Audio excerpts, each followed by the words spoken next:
Não deu em nada. Não deu em nada.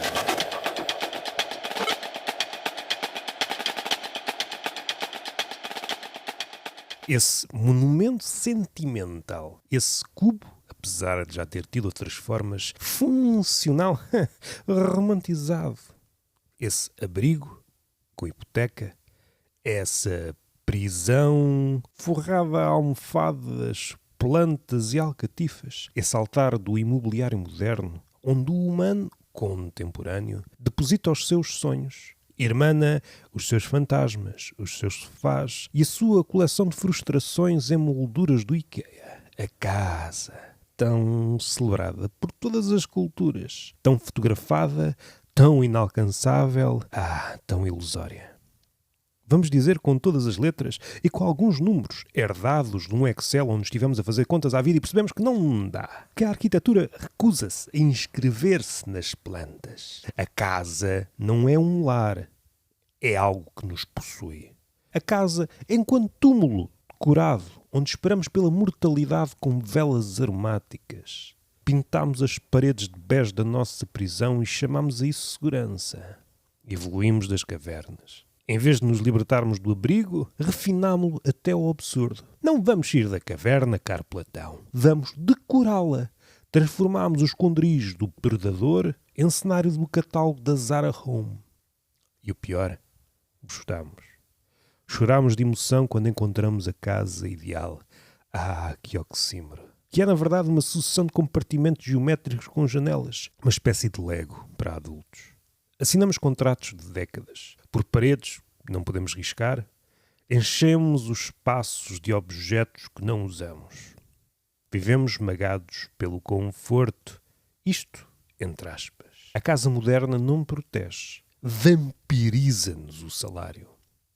A casa, tanto ontem como hoje, é um marcador de status. Ninguém quer apenas uma casa.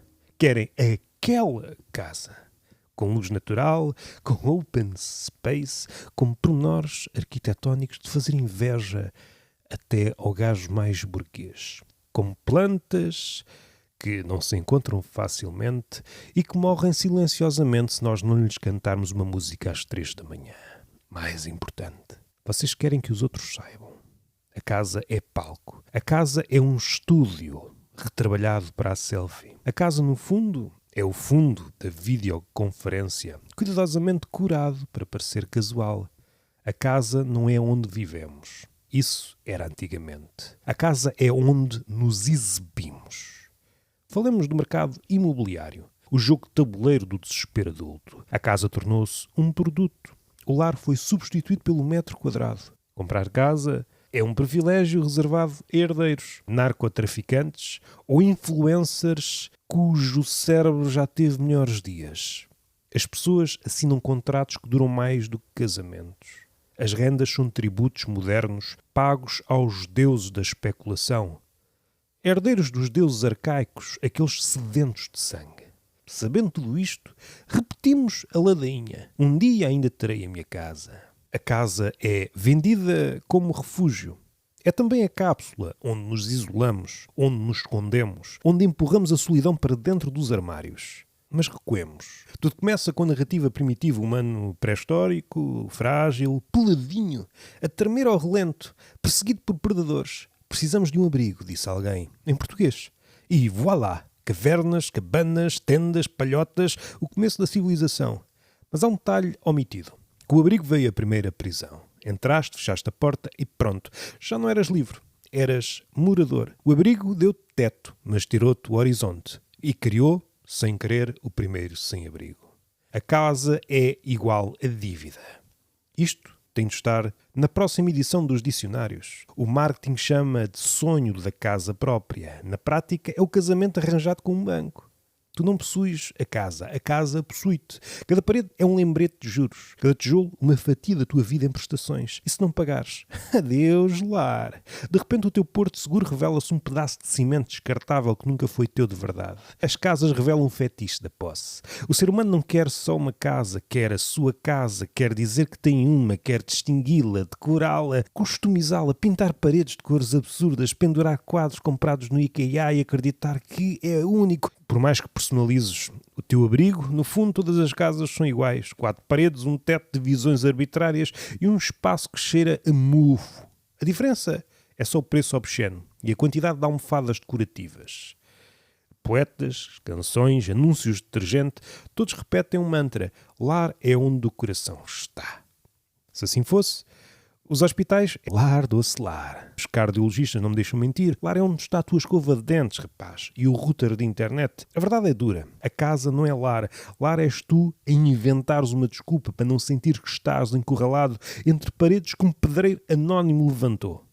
É uma prisão confortável, pensa bem. Trabalhas fora o dia inteiro para pagar esse habitáculo onde só passas tempo a dormir e cada vez menos, dado que esse tempo é usado a ver séries de porcaria, vives em função de manter a caixa que te guarda. E quando finalmente entras, achas que estás a descansar, na realidade estás numa prisão com sofás e às vezes com menos sol que as canónicas. Grades chamamos de janelas com vista, celas chamamos quartos, pátio coletivo chamamos condomínio. A única diferença entre casa e prisão é que na prisão não precisas pagar em mim. Há uma obsessão imobiliária. Civilizações inteiras colapsam, mas o fetiche da casa permanece. Há pessoas a matar por território. Nações invadem outras por terra. Famílias desintegram-se graças às heranças. Tudo pela propriedade sagrada da casa. Como se fosse eternidade. Spoiler, não é. A casa sobrevive-te, troca de dono, muda de cor, derruba-se, reconstrói-se. Tu és só o inquilino temporário dessa estrutura morta. E agora? Com as casas inteligentes, espelhos que falam contigo, luzes controladas por voz, fechaduras digitais, aspiradores, robôs que vagueiam como fantasmas obedientes, que amedrontam cães e fantasmas antigos. Chamamos a isso progresso, mas no fundo só criámos casas ainda mais controladoras. Agudizámos a ilusão, meu caro Platão. A casa agora sabe quando chegas, quando sais, quanto gastas de energia, se falaste com a Alexa ou com a Sofia. A casa foi vendida como abrigo, mas é uma cela. Como segurança, mas é dívida. Como lar, mas é encenação. Chamamos-lhe nossa, mas é sempre de alguém. Do banco, do mercado, do tempo. No fim, as casas não protegem daquilo que mais importa. Da solidão, da ansiedade, da morte. Só te dão um teto para viveres o vazio com menos chuva, em princípio. E ainda tens de pagar o condomínio. A casa não deu em nada.